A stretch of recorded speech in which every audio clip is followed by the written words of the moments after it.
Jack and Dave rolling, boots on the ground. Big Rooster Media making their rounds. Tackling water wars, rights in a bind. Speaking the truth, leaving no one behind. What's up, Klamath Falls? This is Dave. Hey, what's up, Klamath Falls? This is Mike. He's back. Yeah. Welcome, sir. Where's Dave? Dave's not here, man. Yeah. Yeah. I'm gonna be in and out for the next Month or so? ish. So we'll just have to figure it out, or pre-record, or maybe your solo wasn't bad, so Thank you, you sir. got it covered. I try. Anyway, yeah, it's gonna be weird next. I'll say 3 weeks ish, but do have some time off before all that happens. So Right. see what we can do. Kind of hard to pre-record too much just because we try to keep things somewhat timely. But, yeah, Right. we'll make it happen. Do it for the people. Exactly. So I finally had a chance to sit down with Gene Souza with Klamath Irrigation District the other day. And he's a very, very busy man. So the fact that he even gives me 5 minutes is, I really appreciate that, because he's got so much on his plate. And it shouldn't right now, but politics come into play. Imagine that with water. Anyway, so we talked a little bit. One of the biggest, I asked him, like, what's the biggest thing you're having to deal with right now? And fish screens became the hot topic. And the thing is, the frustrating part is, Oregon, California, the Department of the Interior, the tribal nations, or Yurok, Klamath, and Karuk tribes, there was a commitment that they were all going to, before the dams were removed, fish screens were going to be brought in or installed. It didn't happen.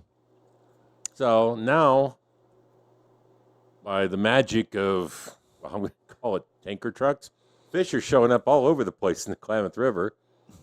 Yeah. And I will not say whether he agreed or disagreed with that statement, but let's just say I'm free. I feel pretty free to use that. Anyway, so they do have, I did find out that there is a fish screen installed already, and it is at the A Canal, and it is a $20 million fish screen. And in addition to the cost of the fish screen, it is $35,000 a year to maintain said fish screen. Keep from Upper Lake into the canals. Okay? It's a big scraper. Guy out there with a putty knife, works 24/7. But God forbid if you're a farmer, rancher, and they find a fish on your property, it's a $35,000 fine. Even though, before the dams were removed, there were supposed to be fish screens brought in by the state, Department of Interior, and so on. So that's a huge issue that they are fighting right now. We were talking about fish kills, and back in 01, 02, there was fish kills back there that kind of bled into what's going on today. Because in 01, the water was completely shut off. In 2002, they released water again. However, it was kind of a drought year. The water was warm. So what did they decide to do? They flushed out a ton of hot water from the lake down the stream that pretty much killed what was left, because science, right? And so that's like, I'm kind of being random here, and I apologize for that. But these are just some of the challenges that they're facing, because that's carrying over into what's going on today with trying to deal with the fish, manage water flows, deal with a government that doesn't ever keep its promises, or rarely does. I asked them, I said, well, is there anything promising right now? And the current administration has got a friendly ear to what's going on with ag. So they still have a ton of battles to face. But Yeah, they're working on. They've got a friendly ear that's working with them, is what I'm trying to say. So, kudos to those guys. I say it every single time I talk to them.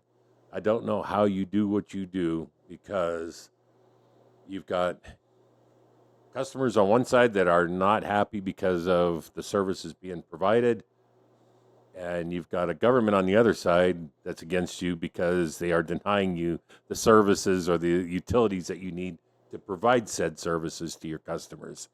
And it is a never-ending battle. Again, he is super busy, but he is eager to get back on the show. So it sounds like sometime in January we'll have Gene and possibly Ryan Kluwer back on the show to kind of give us a state of the water update, see where we're going. So again, if I'm kind of random here, I apologize. He just spews information from the minute we sit down, which is great. It's like water flow. Probably a little bit better. I really need to go in there with like a digital recorder or something because I can't write nearly fast enough to. Then I go back and I sit down and look at what I wrote, and I just kind of scratch my head and go, I think I remember how this all went. So, but again, thank you, Gene, if you're watching this. I appreciate you taking the time, and we'll see you next month, hopefully. Sir? All right. Well, guess I'm kind of on a Christmas theme a little bit. It is holiday, so BLM is offering $5 tree permits, and I guess I've been bringing this one up because I'd much rather go out this year than years past because there's no snow. So, yeah, I mean, it's a tradition. We've done it before. It is a cool thing to do, especially where we live. $5 tree permits, you can get them online from the BLM. Which is recreation.gov is where you start there. You can also go down to the local office.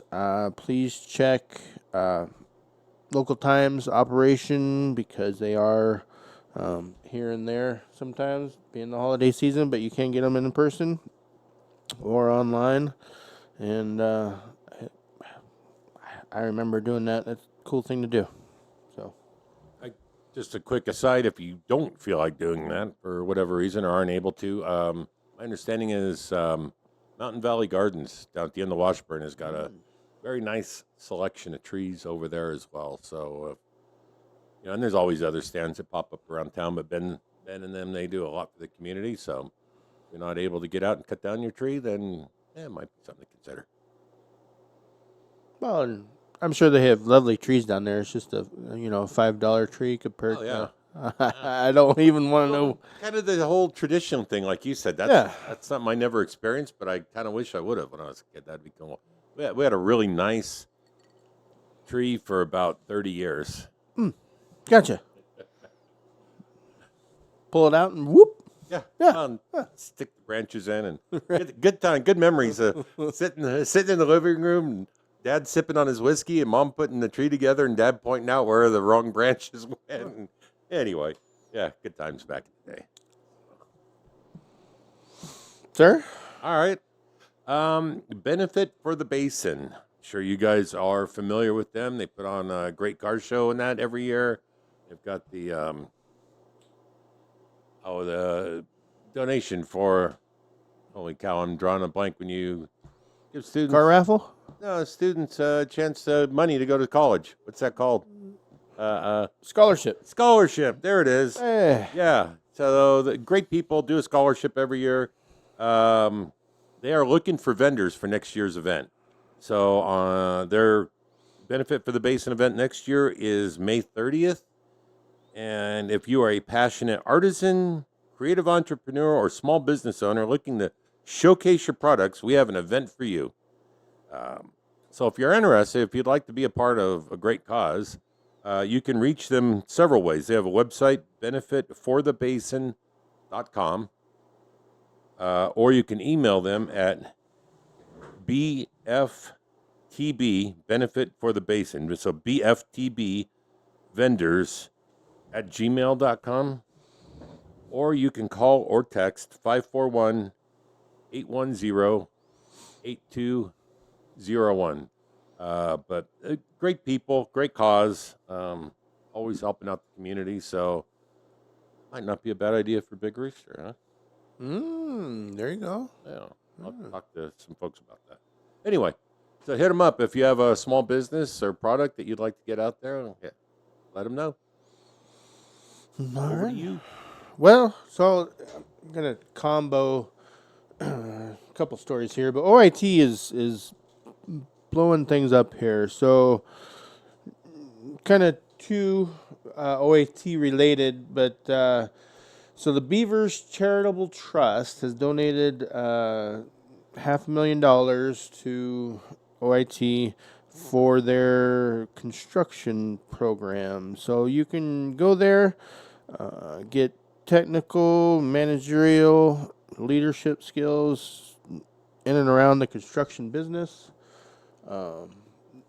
which is always a good thing. But yeah, that trust does help student aid and OIT themselves both out. And then also associated with OIT, they are bringing in the people. So they are 4% increase over 2024 for enrollment. Their total student enrolled is 5,444, and that is a 2.7 overall increase. So transfer students, and it's not just freshmen coming in, but overall increase of 2.7%. That's it doesn't sound like big numbers, but dealing with a small school like that's amazing on both accounts, and that shows that kids are kind of going to school now. It's good. I mean, any kind of trade or an official degree. And at school like OIT, in my opinion, offers more bang for the buck. It's more of a direct education for what you want to major in versus going to a 4-year standard university and indoctrination center, whatever you want to call it. So, Yes. yeah. Yeah. I think people are starting to look for more value in the dollar with their, in their kids' college. So that's good news. Yeah. Yeah, for sure. All right. Toys for Tots and the Salvation Army. It's that time of year again. Toys for Tots. If you are looking to make a donation to them, you can swing by Lithia Ford over on Washburn Way, and they have got 3 trucks, I believe, that they are looking to fill up with toys, and never to be neglected. The Salvation Army. Those poor people, I think, get overlooked a lot. They do a lot of good, and they're not just the guy or girl in front of the store ringing the bell. There is actually a Salvation Army. Well, you can go to Walmart. They have trees in the entryway with tickets on them. You can grab a ticket. Blue is for boy, pink is for girl, or red ticket for girl. Anyway, you can pick it, and it tells you what that kid is looking for, what their age is, and you can go pick up a toy and donate it right there on the spot. And man, it's a good cause. Things are tough. So if you are able to, or if you're going to hit the store and do a little bit of shopping, if you can afford an extra 15, 20, whatever, pick a toy up for them. Rip City Riders, we just went down Friday and spent about $6,000 on Toys for Tots and Salvation Army. We just bought the whole tree and took care of that for Salvation Army, and then the rest of it went to Toys for Tots, and we have what we purchased sitting over at Lithia Ford right now. They're a great sponsor and they work well with us, so you can see what we bought and add to the pile if you'd like. But yeah, let's make sure the kids have a good Christmas this year. Well, I have to say, Salvation Army, just as a whole, coming from here, you don't see a lot of, disaster recovery and assistance. But when I was transplanting in Texas for that little bit, they are on the front line when hurricanes or fire, anything hit. We don't really see that out here, but it's all the same organization. So if you donate here, it helps out there. It's a nationwide organization, but that was the real eye opener for me. See them, blankets, food, whatever. I didn't know that. Yeah, so it's Nice. that was the eye opener for me. For me, but yeah, that is a good cause. So, All right. sorry. No, you're fine. All right. Well, so the 41st Snowflake Parade is in the wraps, and honoring, continuing tradition, whatever. It is smack dab.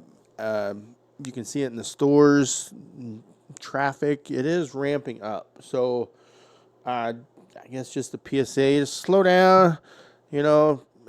Be nice to let people go by, or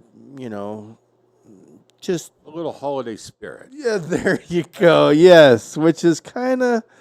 I don't think Harder. people are there yet. I don't know. It's harder to find, I think, every year. Yeah. Sad. Yeah. So, just a PSA, just be nice, and it's going to get busy. And we are, first weekend? It's only going to get worse from here, or busier, whatever you want to call it. So just, Embrace the cheer. yeah, there you go. Wear your Christmas shirt that you probably shouldn't read on air. Just Right? do what you can, but just be happy about it. I don't know. And if you guys were at the Snowflake Parade, it was probably the nicest weather we've had for a Snowflake Parade in years. It was pretty cold. I won't go so far as warm, but no ice, no snow. It was chilly but comfortable. Right. We were dressed for it. Yeah. Yeah, it was a good time. Back to you. Wrapping up with me, some good news. December 21st is the last day. The days get shorter. We're like 2 weeks out, and then they start getting longer again. They will get longer until, is it mid-June, summer solstice? So, I guess I'll wait till December 22nd to crack open that ice cold PBR, celebrate the longer days. But no, it's I'm always excited to get the winter solstice and that over with, and the days starting to get longer. And yesterday, it was kind of gloomy and like 3:00. It's like, what the heck? It's like dark at three something. So looking forward to that. With that being said, I think. Oh no, you got some food Yeah, stuff. I I'm got sorry. My What? bad. Well, it's a different color. It threw me off. Well, I was trying to, we can both chime in. So All right. we got some group stuff. stuff on there. So yeah, I have not been there yet. I do want to check it out. The food on social media and stuff like that looks phenomenal. They have great reviews so far, but the Greek pita is open. So they are in the, I don't know if there's an official name for that. They are in the Darvin Marvin / Thunderbird lot. yeah, they're in the little strip mall, I guess, with the gym and the smoke shop, and the Greek pita now. So 1817 Avalon is their official address. And like I said, what I've seen on the Facebook and social media has been excellent. Greek Mediterranean food is rather mellow. I mean, it's not your spicy Mexican or your Thai food. It's delicious food. It's just more zesty, yogurt-y, lemony, I guess. It's really good. Type of food But too. it is, yeah. Falafels and pitas. I'm gonna go check it out because, like I said, they got my attention for sure. So, Well, in Jay's Steakhouse, we've eaten there, and yep. always good food. Well, yeah, and so that I don't know if you saw that. So there's limited spots open for your Christmas parties. They are full swing,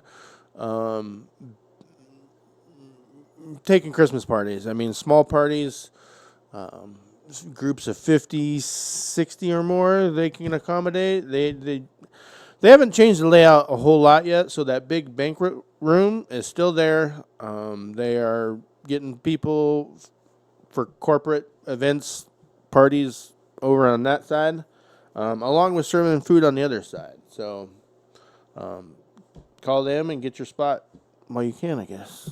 So Yeah. And there's the one I'm bummed that I missed, and I will be at the next one.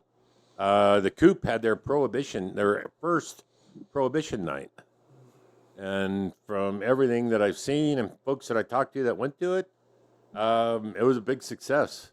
Sold out. It's a private event, so they pre-sell tickets to this. This was Prohibition era specific, so they requested, not mandatory, requested people dress period correct to the 20s Prohibition era. And talked to Matthew today, and he said that there was only like 3 people that didn't dress for that time frame. Everybody else did, and then seeing the photos that they posted on Facebook, it looked really cool. Totally, sorry, Jared, but it totally gave me the Shining vibes. That last shot of the hotel with Jack Nicholson and the crowd behind him in the black and white picture, which I think is cool. And so, it looks like a really good time. I hear rumor that the next one might be like a 60s, 70s kind of theme thing, but I guess we'll have to wait and see till he makes an official announcement. But I guess maybe he's looking at doing it quarterly. But it's a private event. Once it starts, the doors are shut, and you can't just come in and have a cocktail. It is a private event for those that chose to be a part of it. Well, and I was out and about. I unfortunately missed it myself, but I was out and about yesterday as we taped this. But talked to Jared for a minute. Saw the drink menu. He curated a special Prohibition menu for cocktails. 4 or 5. I mean, they were incredible drinks. I'm sorry I couldn't make it. I mean, I was jealous that I had an old fashioned. But yeah, just looking at the menu I'm sorry I missed it. So looking to get in on this next one for sure. So yeah, we'll have to do that and maybe cover it. So, well, yeah. Well, I mean, maybe at the time, maybe we'll cover it. Right. In retrospect, we'll have to see how it goes. But no, that's just the cool thing, and it's just kind of done. So we have like Jared doing special stuff like that. We have Ben at Mountain Valley Gardens that's doing, special events down there in the nicer weather and that. There's more and more folks. We have Ty Klewer that's, got his food stuff and beer stuff going on. And right. There's more local folks doing some really cool things. Jim Turner, if somebody would sell that poor guy a piece of land to build drive-in theater on, come on, Klamath. I mean, he's got great ideas. That would be such a huge thing. So it's just cool to see local folks giving back to the community in whatever way they can to create special events or things to do. And I'm really happy to see that. Kind of a nice inner growth that's going on that I don't think a lot of people really realize is happening. Right. Yeah, I'll agree on that one because it was stagnant there for a minute in class. Yeah. So yeah, there's all kinds of things going on. Just you gotta follow Big Rooster Media, and we'll let you know about them. Right. Yeah. I think I ran out of steam. I know it's hard to believe. Right. Yeah. Bill says it's time to get out of here. So. All right. Well, Bill's got a dinner date, I think. Oh. Well, thank you guys. Welcome to the holiday season. I appreciate the support. Absolutely. And once we hit another week or two, we might be taking a couple weeks off anyway, because the holiday season will be on us. And I know we're traveling for the holidays, right. And you guys got stuff going on.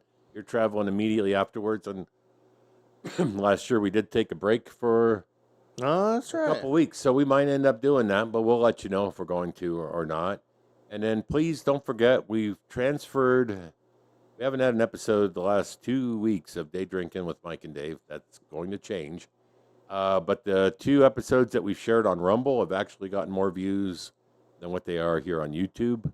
So might be cross-posting that and this on both formats. So you'll be able to see it on either platform if you like, if one works better for you than the other. But definitely the Rumble thing is working mo better for Day Drinking than Facebook or YouTube is. So And on that note, I guess I'll shut up and we can get out of here and Bill can go on her date. So thank you guys. We appreciate those of you that have been with us for almost April is 2 years, but still 2 seasons of What's Up Klamath Falls, and things are looking good. We keep getting more and more interest in folks wanting to come on the show, and we're kind of taking a break because of the holidays right now with guests, but we will have, after the first of the year, be bringing some more folks on, and we got a few that I think will be pretty entertaining. Oh, yeah. Lined up to come on. So. Well, and the format's going to change a little bit, too, but... For this or the day drinking? The guest. Yeah. Stay tuned for the guest. So I think day drink, if you followed us from the beginning of the early days, we used to do Unbalanced. We haven't done Unbalanced in months now. And I think that the day drinking show is kind of going to cross morph with Unbalanced. So there's a little hint is what we got coming up for that program. So anyway, keep an eye out for it. We'll let you know. Definitely on Rumble. Definitely on Rumble. Definitely on Rumble. Yeah. So, but thanks again, you guys. Have a great holiday season, and we will catch up with you next week. Yeah.